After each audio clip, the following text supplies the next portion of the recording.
बड़ी खबर से सांसद चंद्र प्रकाश चौधरी पर आजसू का एक बार फिर से भरोसा दिखा गया है। गिरिडीह से चंद्र प्रकाश चौधरी को एक बार फिर से उम्मीदवार बनाया गया है। सुदेश महतो ने चंद्र प्रकाश के नाम का ऐलान किया है। गांडेय विधानसभा उपचुनाव पर पार्टी ने अभी चुप्पी साधी हुई है। वहीं गांडेय से फिलहाल उम्मीदवार का ऐलान नहीं किया गया है। उपचुनाव को लेकर एक टीम बनाई गई है। टीम गांडेय जाकर स्थिति का आकलन करेगी, सुदेश महतो का ये कहना है। और हम एनडीए को मजबूत करने के लिए काम कर रहे हैं, सुदेश महतो ने ये बयान दिया है। हमारी पार्लियामेंट बोर्ड ने ये निर्णय लिया कि पार्टी के राष्ट्रीय चेहरा के रूप में हम पार्टी का नेतृत्व लोकसभा में हम करेंगे और उसी निर्णय को ध्यान में रखते हुए हमने पार्लियामेंट एरिया में पार्टी का प्रतिनिधित्व करने के लिए हमने चंद्र प्रकाश चौधरी जी को फिर से अपना प्रत्याशी सुनिश्चित किया है। जो अभी वर्तमान में हम तीसरे नंबर पर विकास के सभी विषय को लेकर जो विकास के चीजें हैं, जो काम हुआ है, आज तीसरे नंबर पर खड़ा, ये हमारी उपलब्धि रही और मैं पूरा प्रयास करूंगा आने वाले समय में विकास के कार्यों को गिरिडीह को आगे ले जाने में मेरा पूरा योगदान रहेगा और पार्टी ने विश्वास जताया तो निश्चित तौर पर इस काम को हम और आगे बढ़ाएंगे। और इसी खबर पर अधिक जानकारी देने के लिए हमारे साथ सहयोगी संदीप रांची से लाइव जुड़ चुके हैं। संदीप, सांसद चंद्र प्रकाश चौधरी पर आजसू ने एक बार फिर से भरोसा जताया है।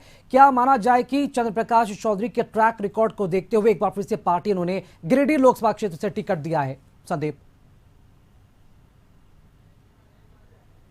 यदि आजसू की बात करें तो आजसू को गिरिडीह सीट लोकसभा के लिए एक सीट इस 14 में से एक सीट दिया गया था, जिसमें आज नाम की घोषणा सुदेश महतो आजसू सुप्रीमो के द्वारा किया गया है। और चंद्र प्रकाश चौधरी को एक बार फिर से कह सकते हैं मौका आजसू पार्टी ने दिया है और गिरिडीह से लोकसभा चुनाव के लिए चंद्र प्रकाश चौधरी को अपना प्रत्याशी घोषित किया है।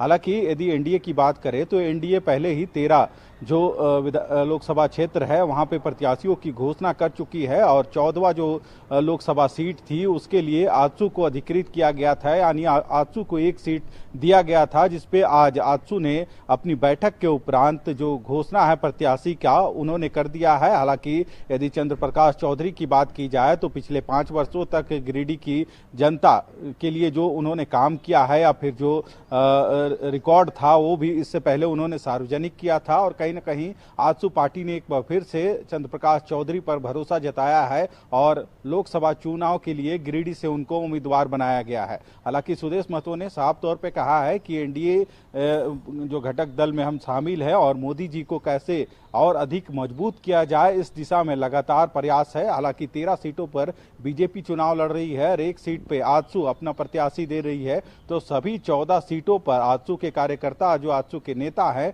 डटे रहेंगे ताकि जो लोकसभा सीट के जो प्रत्याशी हैं उनको जीत दिलाई जा सके। हालांकि उन्होंने दावा किया है कि इस बार झारखंड में जो अधिक से अधिक सीट है, यानी 14 लोकसभा की जो सीट है उसमें अधिक से अधिक सीटों पर उनकी जीत सुनिश्चित हो, यानी एनडीए की कैसे जीत सुनिश्चित हो, इसको लेके भी लगातार बैठकों का दौर जारी है और ग्राउंड लेवल पर भी जो कार्यकर्ता है, नेता है, वो काम कर रहे हैं। हालांकि जो गांडेय उपचुनाव होना है उसके लिए भी उन्होंने एक कमेटी का गठन आज की बैठक में किया है और वो कमेटी उन जो गांडेय उपचुनाव होना है वहां पे जाएगी और वहां की जो बिल्कुल संदीप, एक तरह से देखा जाए तो चंद्र प्रकाश चौधरी जो कि सिटिंग सांसद है उनके लिए चुनौती थोड़ी आसान भी होगी, क्योंकि इस बार देखना होगा कि उनके सामने इंडिया गठबंधन की तरफ से कौन सा उम्मीदवार खड़ा होता है। फिलहाल तमाम जानकारी देने के लिए संदीप शुक्रिया आपका, आप हमारे साथ बने रहें। अगली खबर पर भी आपसे अपडेट जरूर लेंगे।